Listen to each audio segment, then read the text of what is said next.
YouTube के सभी दर्शकों को मेरा नमस्कार। आप सभी को राधे राधे, जय श्री कृष्णा। हिंदी सप्ताह 16 दिवस 5 क्लास नंबर 91 में आप सभी का स्वागत है। इस क्लास में हम आपकी जो भाषा भारती है उसका पाठ 10 यह कदम का पेड़ के बारे में अभ्यास कर रहे हैं। तो चलिए बच्चों, अपनी अभ्यास पुस्तिका निकालिए, अपने सामने रखिए और शुरू करते हैं आज का अभ्यास कार्य। सबसे पहले पाठ की शुरुआत हर बार की तरह मौखिक चर्चा से। तो इन प्रश्नों पर, इन मुद्दों पर आप अपने शिक्षक से, अपने घर के बड़े सदस्यों से, छोटे बड़े भाई बहनों से, किसी से भी चर्चा अवश्य करें। ठीक है। क्या अब 2 पैसे से कुछ खरीदा जा सकता है? बेटा बहुत समय पहले 2 पैसे के सिक्के चलते, जैसे अब 1 रुपये का सिक्का है, उससे पहले 50 पैसे के, 10 पैसे के, 5 पैसे के, 2 पैसे के सिक्के चलते थे। कुछ सिक्के और नोटों के नाम बताओ जो आपने देखे हैं। तो पुराने शायद ही बेटा आज की जनरेशन आपने देखे हो, अगर देखे हैं तो आप बता सकते हो। तो मेरे स्कूल में बेटा एक 50 पैसे का सिक्का रखा हुआ है। इसी तरीके से आप घर में देख सकते हो, तो किसी के यहाँ पुराने नोट भी चल जाएंगे। आजकल तो बेटा पुराने 500 के नोट भी बंद हो गए हैं और पुराने 1000 के नोट भी बंद हो गए हैं, है ना। ये तो अभी हाल ही की बात है, कुछ समय पहले ही 500 और 1000 के नोट लगभग 2015 नहीं 17-18 में बंद हुए हैं। आप 15 अगस्त 26 जनवरी को कौन सा अभिनय करना पसंद करोगे? बताइए जरा। आपके स्कूल में अगर 15 अगस्त 26 जनवरी पे अगर क्या होते ही नाटक अभिनय वगैरह, तो आप किसका अभिनय करना पसंद करोगे?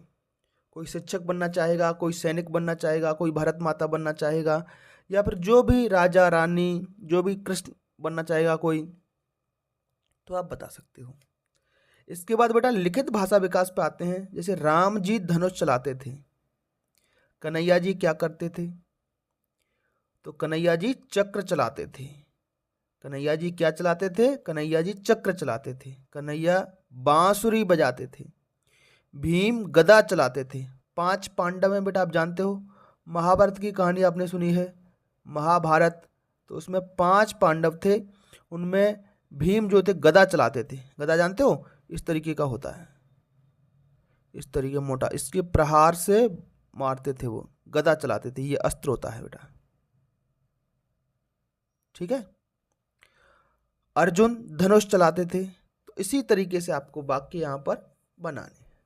राम जी धनुष चलाते थे, कृष्ण बांसुरी बजाते थे। इसके बाद योजक चिन्ह वाले शब्द लिखने हैं।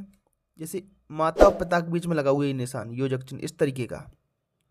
भाई बहन, नाना नानी, दाल चावल, सब्जी रोटी, पशु पक्षी। तो इस तरीके से आप योजक चिन्ह वाले शब्द यहां पर लिखने हैं। ठीक है प्यारे बच्चों। अच्छा, पूरे वीडियो को आप पूरा देखें बेटा। वीडियो के अंत में मैं आपसे एक प्रश्न करूंगा, ठीक है, और जो उस प्रश्न का सही उत्तर देगा उसका नाम मैं कमेंट बॉक्स में भी बोलूंगा, अगले वीडियो में उसका नाम जरूर लूंगा। ठीक। हर वीडियो के अंत में मैं प्रश्न पूछता हूं आपसे, तो उसका जवाब आपको कमेंट बॉक्स में देना है। मां विकल कब हो जाती है? विकल माने चिंतित। जब मां बच्चे को अपने पास नहीं पाती है। जब मां बच्चे को अपने पास नहीं पाती है तो मां व्याकुल हो जाती है। व्याकुल, चिंतित, विकल सब एक ही बात है। अपनी मां दादी के विषय में 5 वाक्य लिखिए। तो हमने यहाँ पर जो वाक्य लिखे हैं बेटा, माँ के बारे में लिखे हैं। सब जानते हैं माँ के बारे में, माँ बहुत प्यारी होती है। तो माँ हमें बहुत प्यार करती है। माँ हमें बहुत प्यार करती है। माँ हमारे लिए खाना बनाती है। माँ घर की साफ सफाई करती है। माँ हमारे लिए अच्छी अच्छी चीज़ें भी बनाती है। माँ हमें तैयार करके रोज स्कूल भेजती है। तो बेटा इस तरीके से आप माँ के बारे में वाक्य लिख सकते हो। ठीक है बेटा। ठीक, 5 वाक्य लिखे हैं। और भी आपके मन में कोई बात आ रही हो तो उसको 6 नंबर डाल करके यहाँ लिख देना माँ के बारे में। ठीक है।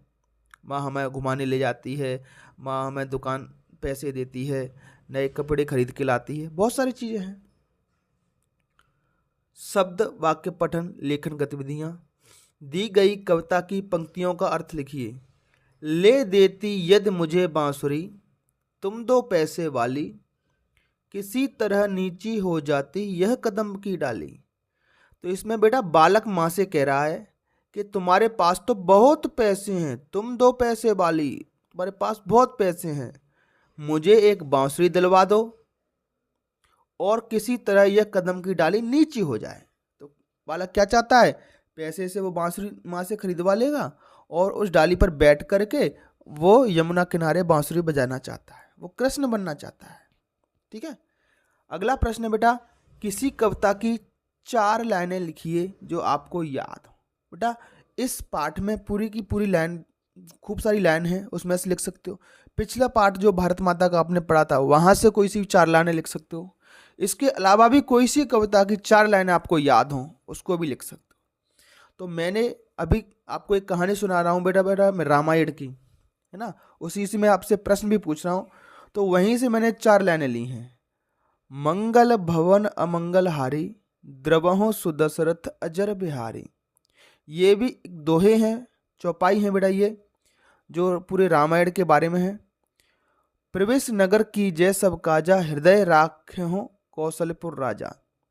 तो ये 4 लाइनें हैं जो मुझे याद हैं, इनको आप भी याद कर सकते हो। आपके घर में बड़े बूढ़ों को, बुजुर्गों को ये लाइनें अवश्य याद होंगी, है ना।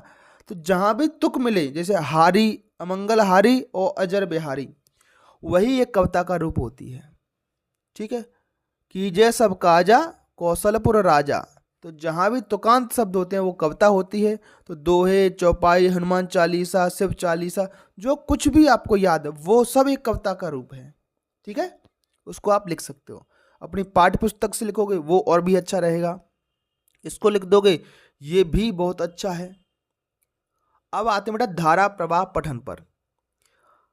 आवत ही हर्षे नहीं, नैनन नहीं स्नेह। ये बेटा आगे हालांकि ये पूरा का पूरा पाठ आने वाला है। ठीक है। इसमें तुलसी के दोहे हैं, तुलसीदास जी के। जो ऊपर 4 लाइनें मैंने बताई हैं वो भी तुलसीदास जी की ही लिखी हुई लाइनें हैं। उन्होंने रामायण को लिखा था रामचरितमानस के रूप में। ठीक है। अखंड रामायण का पाठ आपने अगर देखा हो, आपके गाँव में होता हो, शहरों में भी होता है, सुंदरकांड का पाठ होता है। ठीक है। तो वो सब किसने लिखा है, तुलसीदास जी ने, है ना। तो उन्हीं की 4 लाइनें थी और उन्हीं की लाइनें ये आपकी किताब में दी गई हैं।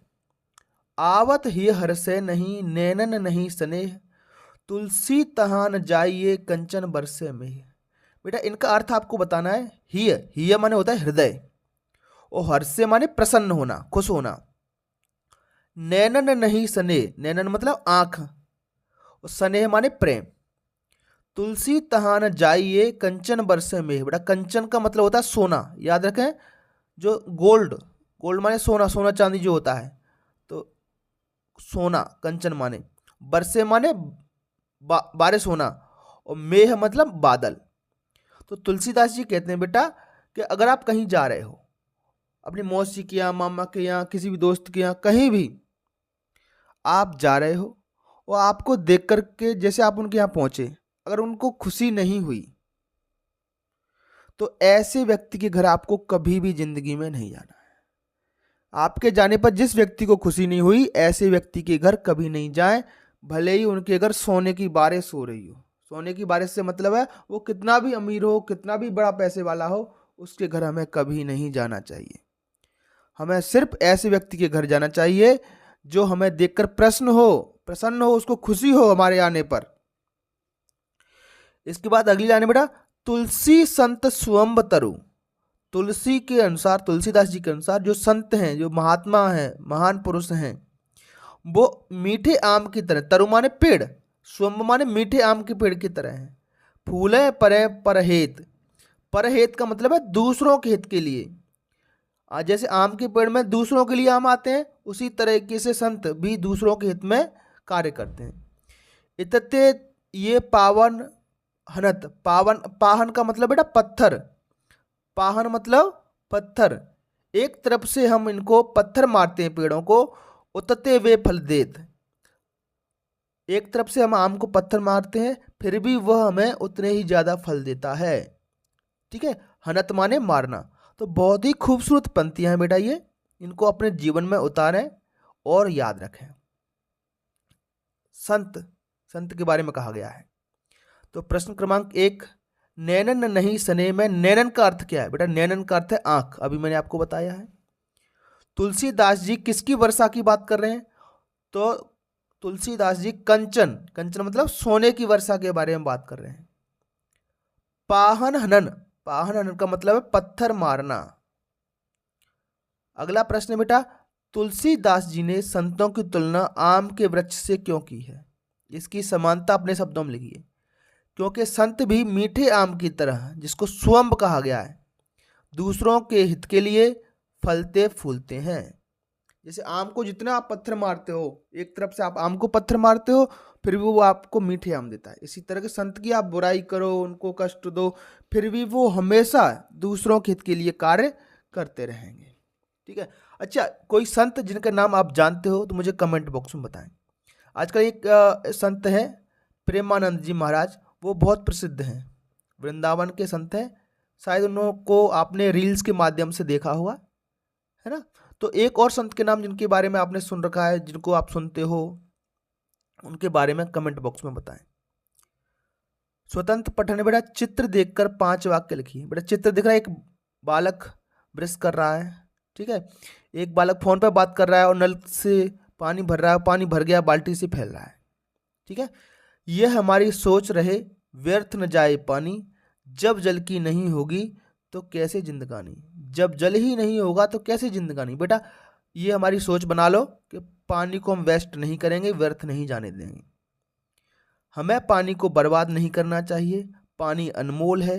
नहाते समय, ब्रश करते समय हमें नल से पानी बर्बाद नहीं करना चाहिए। बाल्टी भर जाने पर नल बंद कर देना चाहिए। तो इस चित्र को देख करके आप ये बातें लिख सकते हो। इसके बाद बड़ा श्रुतलेख है, आप जानते हो श्रुतलेख में आपके शिक्षक आपसे कुछ वाक्य बोलेंगे, कुछ वाक्य लिखवाएंगे, उनको आप यहाँ लिखोगे। पिछली क्लास में मैंने आपसे एक प्रश्न पूछा था, है ना। भगवान राम की एक वानर ने मदद की थी माता सीता को लाने के लिए, जिनको आज हम भगवान के रूप में पूजते हैं। मंगलवार और शनिवार को उनकी पूजा होती है। उनका नाम आपको बताना था, ठीक है। तो उनका नाम है हनुमान। क्या नाम है उनका? हनुमान जी। तो इनकी आप पूजा भी करते हो। क्या नाम है उनका? हनुमान जी, ठीक है। तो चलिए आज का प्रश्न और रामायण से ही आपका प्रश्न लेते हैं बेटा। भगवान राम के छोटे भाई थे, भगवान राम के एक छोटे भाई थे जो उनके साथ वन गए थे, वनवास के लिए गए थे, और उनको हम शेषनाग का अवतार मानते हैं। किसका अवतार मानते हैं? शेषनाग का, ठीक है। उन भगवान का नाम आपको बताना है। भगवान राम के छोटे भाई थे, वो शेषनाग के अवतार थे, और भगवान राम के साथ वनवास भी गए थे। उसका जवाब आपको देना है, कमेंट बॉक्स में दीजिए। जो सही जवाब देगा उसका नाम अगले वीडियो में मैं ऐड करूंगा, ठीक है प्यारे बच्चों। तो चलिए फिर मिलेंगे अगली क्लास में, तब तक के लिए आपका दिन शुभ हो। Have a nice day and thank you.